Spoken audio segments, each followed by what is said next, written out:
Hello and welcome to The Rising, a podcast where we delve deep into everything related to Freemasonry and particularly, but not limited to, Freemasonry governed by the United Grand Lodge of England under the District Grand Lodge of Madras.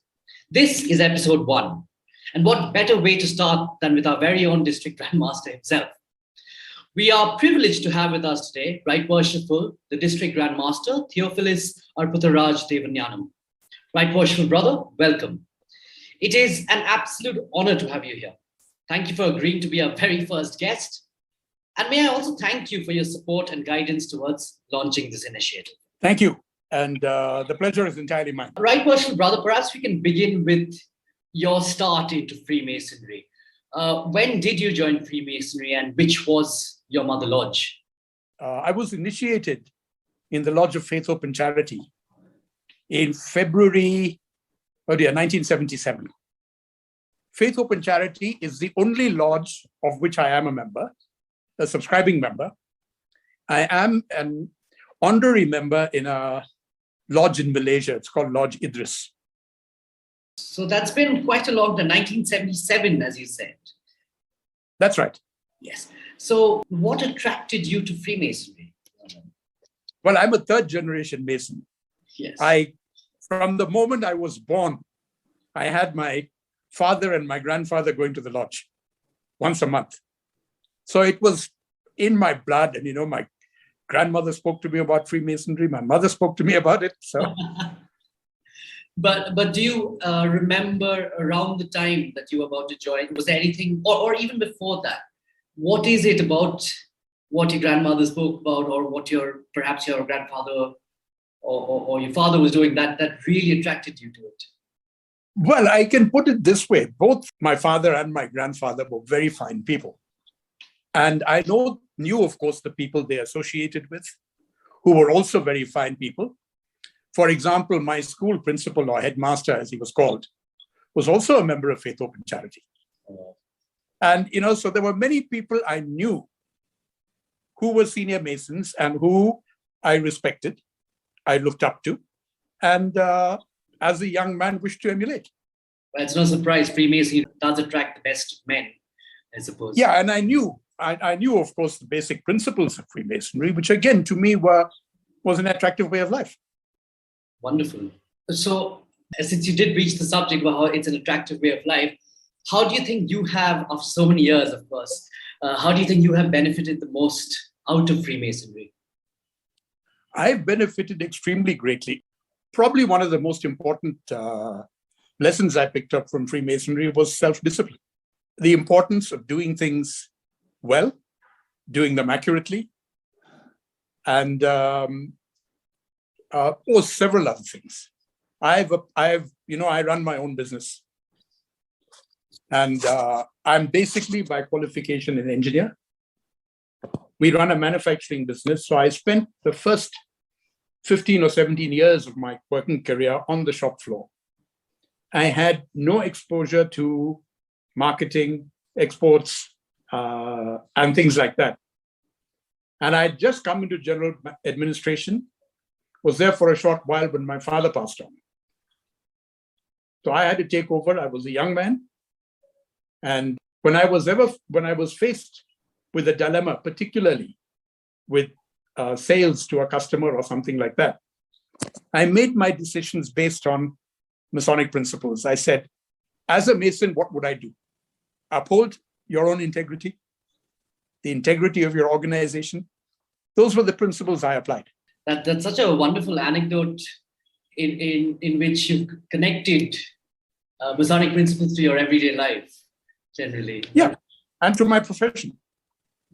But from your time in Freemasonry, are there any incidents or any such other interesting anecdotes that happened that's connected to Masonry itself or your time within the lodge, perhaps? Any such incident you might like to recollect? Well, not really, but from my travels all over the world, I've been recognized as a Freemason so often, but that's mainly because of my ring. Right. I had a very, very, very interesting evening once in London. I had gone for the annual investiture meeting in the Grand Lodge. And I don't know if you were there and whether you met him. Our worshipful brother Khalil Rahman? I haven't. They came with 17 Englishmen. That was in 2017. I think that was just before I joined. Okay, outside London. So we decided to, he's a very old and dear friend, decided to have dinner together. So we were sitting in a restaurant having dinner. Yeah. And at the table next to us was an American couple. Now, I got up to visit the gents, and I came back and I found my friend chatting with these people. And he introduced them and he said, this gentleman is a Mason. Then he went on to say, they could overhear us speaking. And we were speaking about the lodge and about the Nilgiris, because Khalil is originally from the Nilgiris. Right. And this couple had overheard us. So they were in a private conversation. And he said, these two guys at the next table must be priests. And she said, shut up, they're Freemasons. Oh, that's hilarious. Not talking. So there's been a number of incidents like that, but I can't really think of anything. Right.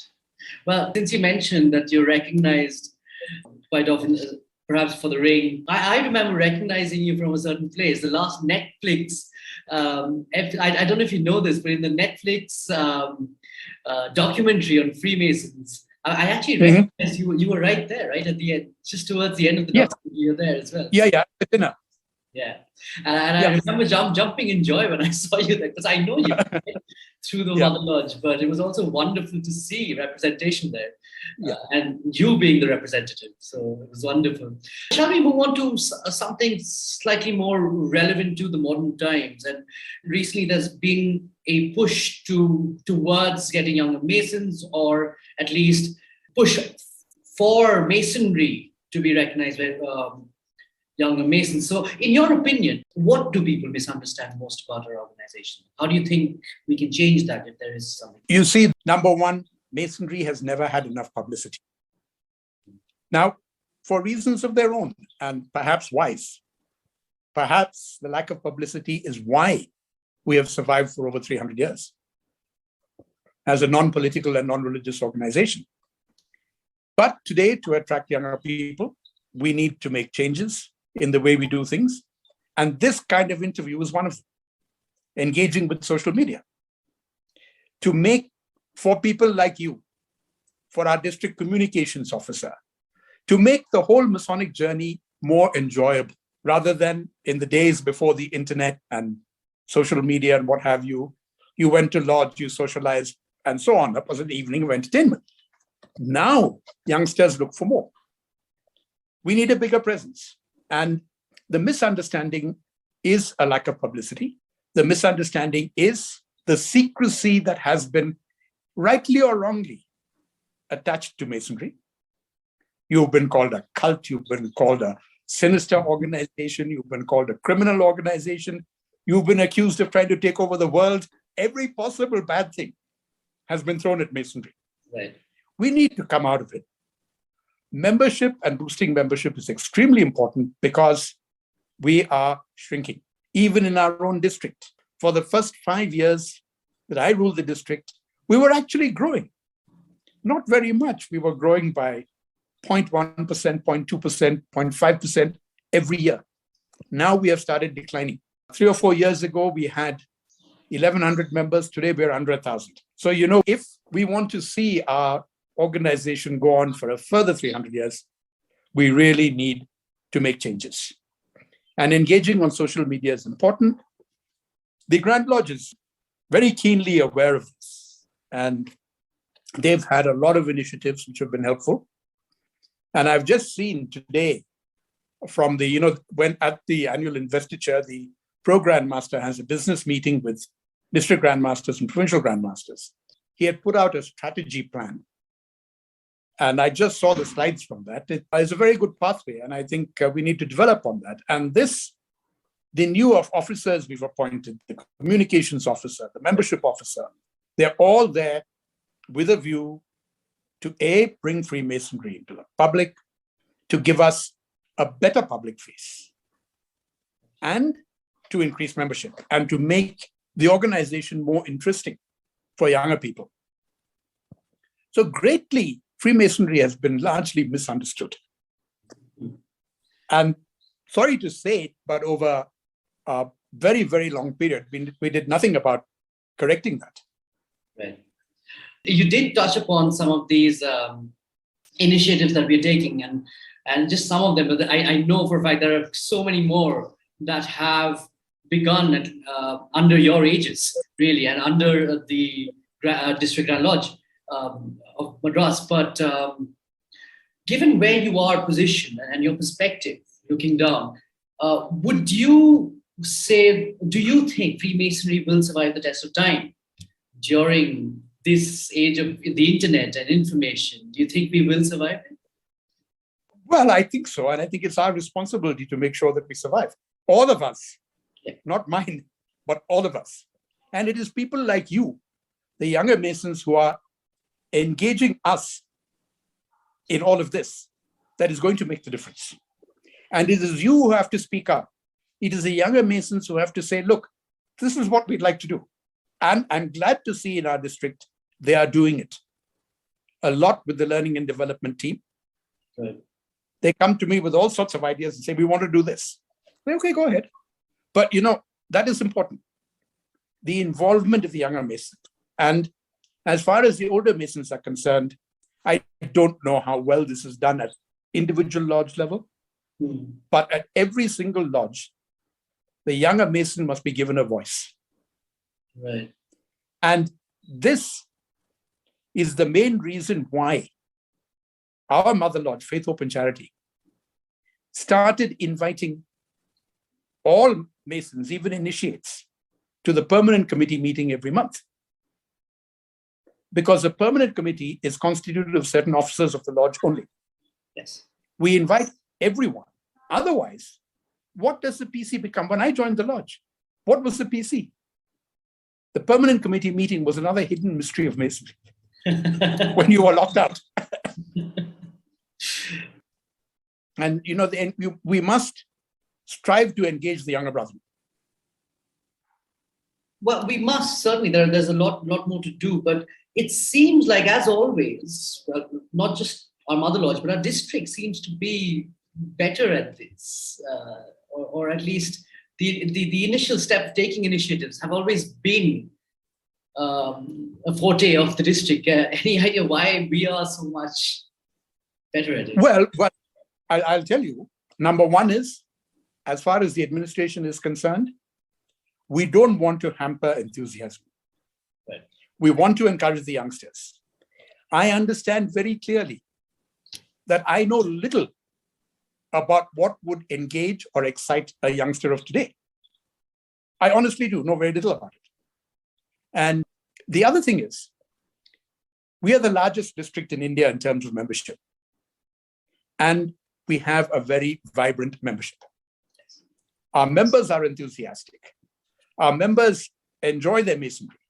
It's illustrated clearly by every District Grand Lodge meeting we have.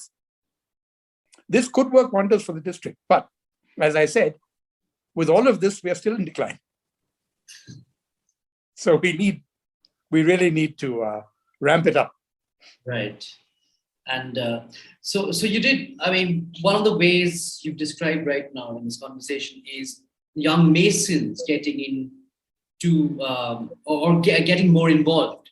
But how about Freemasonry looking outward towards Generation Z, Generation X, Generation Z? How do we appeal to the outside world to come in? Any ideas or thoughts there? One of the important things we need to do is publicize our charities more. Now, as you know, our district is involved in a very unique charitable project, which is prison reform. And they've made huge steps. And they've been able to engage the top level of police officers, the judges, the whole lot. So I think there's a lot to be said for that, but we need to publicize it more. And we need to publicize our involvement. Not just the fact that prison reform is being done, but who is financing it? Who's behind it? The Masons. These sort of things. For example, I don't know how many people from the public even know that under the Regional Grand Lodge of Southern India, there is a Masonic hospital in Coimbatore. These things need to be publicized more. And we need to do it irrespective of which constitution we belong to. All constitutions are doing a great amount of good work, but the public must know about it. So we need to engage the media more. And currently, we are trying to engage the social media more, so the younger people get to know about Masonry, because that's the age group we are trying to attract. So I think these are important things. And we also need to encourage younger Masons to speak about Masonry more, to speak about their membership amongst their friends, amongst their family, their peers, their children, their parents, whoever. So, spread the word that it's a good organization. Time to move out of the shadows then. Absolutely. I mean, for many, many, many years now, I've never hesitated to speak about Masonry to other people.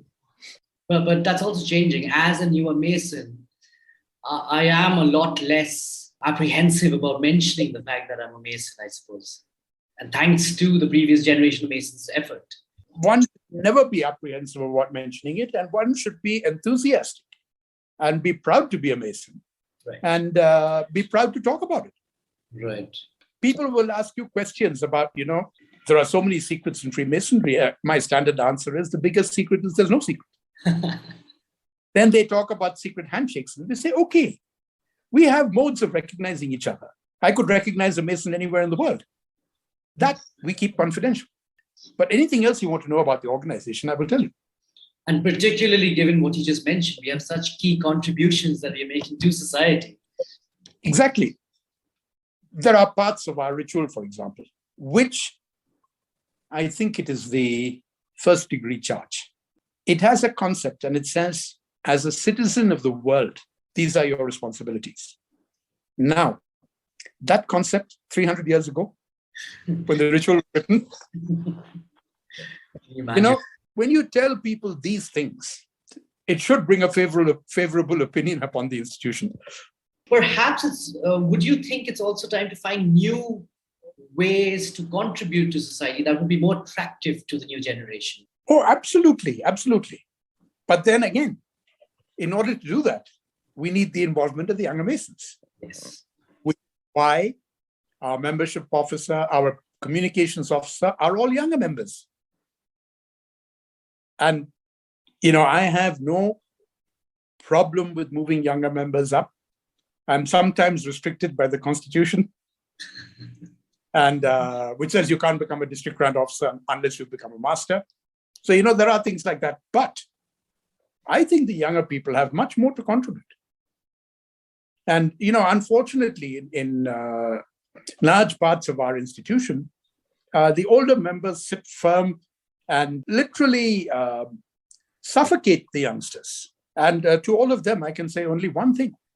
Please understand that letting go is not giving up. It is simply moving on.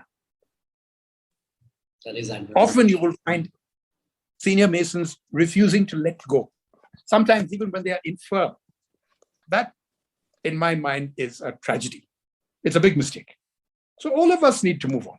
Yeah, you need to make way for the youngsters, and you need to give them an opportunity and to give them responsibility when they're still junior Masons. Such a wonderful thought to come from a senior Mason like you, I must say. See, the UGL, even they are trying. For example, what many people, many Masons, they look forward to a rank. When will I become a district grand officer? When will I become a district grand warden? When will I become a grand officer? So in order to encourage or promote younger members, some years ago, the grand ranks are given based on the number of Masons in your district. So for example, with the number of Masons we have, we get 1.5 ranks a year. So one year and 2 the next year. Now, there are junior grand ranks, and the UGLE has said you can split. So for a junior rank, you can take one of the ranks you have and make it into 2, provided that one of the persons you're recommending is under the age of 51. So, these are initiatives they're also taking. Also, in the UK, they have a very successful universities program, where they are recruiting university students. Quite honestly, I'm finding that a bit difficult to get around how we should approach it in India, because our university situation here is quite different. Yes, it's true. As you would know. So we need to look at that. We need to go down to that level. We really do. But we need to have a proper strategy that will work. There's also a problem, since you mentioned universities. Given our constitution allows certain kinds of minority institutions, which might then be diametrically opposed to the idea of Masonry, the older ideas of Masonry, that might be difficult to recruit. Well, we are a non-religious organization, and I think that is something we should put right in front of us. That members from all faiths, we are members from all faiths, and we must also put in front of us the fact that we are forbidden at our meetings from discussing religion or politics. Exactly. So, these are the important parts of Freemasonry which need to be put out there. It's more of that coming out of the shadows aspect again in every. Yeah. You need to put it out there. You need to put it out there loud and clear. So, right, Bush, brother, I know your time. You've given us so much time. But there's just one more question I need to ask. After so many years in Freemasonry, if you could just recollect one takeaway that you could share with the same set of young Masons that we're looking to reach out from such a program, what would that be?